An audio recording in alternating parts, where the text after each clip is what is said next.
As I mentioned, USAID is currently partnering with the government to support the call to action for a TB-free India. The health minister recently launched this national campaign to mobilize support from corporate leaders and civil society in April. The U.S. National Institutes of Health is supporting a multi-million-dollar research network to strengthen TB research and infrastructure and improve India's ability to prevent, detect, and treat TB. CDC is also partnering with Indian institutions to strengthen TB diagnosis and treatment. Now, just a few minutes ago, we had the opportunity to meet with corporate leaders to discuss why it makes sense for them to support this effort. Corporate leaders and civil society and other healthcare organizations. And we had a very productive meeting. And I am hopeful that many of them will join in this cause. And we're very grateful and excited that Mr. Tata and Mr. Bachchan are here today to discuss their role as champions for the call to action. And I'd first like to welcome Mr. Tata to make a few remarks about how corporate leaders can contribute to ending TB. And Mr. Tata, I turn it over to you, followed by Mr. Bachchan and Dr. Prasad. Thank you.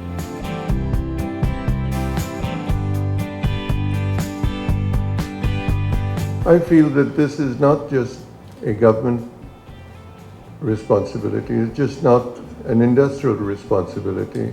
It's a responsibility that each of us carries. If we help create an awareness in terms of early detection, early diagnosis, the right kind of treatment, if we support the government in what has been a very effective campaign, we can arrest this as we have polio and smallpox in the past. So for me, it's a great privilege to be here, and I've always thought in my life that I'd like to be involved in something that makes a difference. And if we can make a difference in this area, I think all of us should be very pleased. Proud, perhaps, is too selfish a word, but pleased that we have been able to rid our country of something that could and would be a very silent killer. We need a prosperous country of healthy people if we plan to go through the journey that we have in terms of economic growth. And it's a great pleasure and privilege to be involved in something as important as this. So thank you very much. I feel that alienating people from society because they are suffering from a particular stigma is wrong, and we should correct that. I feel that we can all sit here and discuss to the media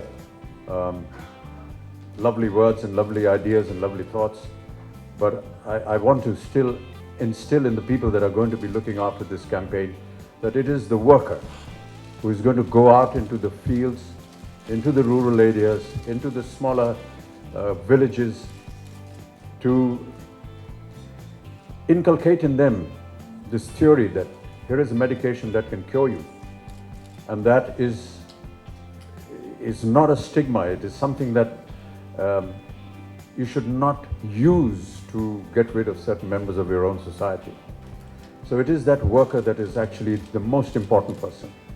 I say this because during the time of the polio campaign, of which we were very successful with, it was the worker that actually went into very dangerous terrains all throughout the country to administer those 2 drops of polio vaccine. And that is why today India is polio-free after a huge effort of almost 8 years.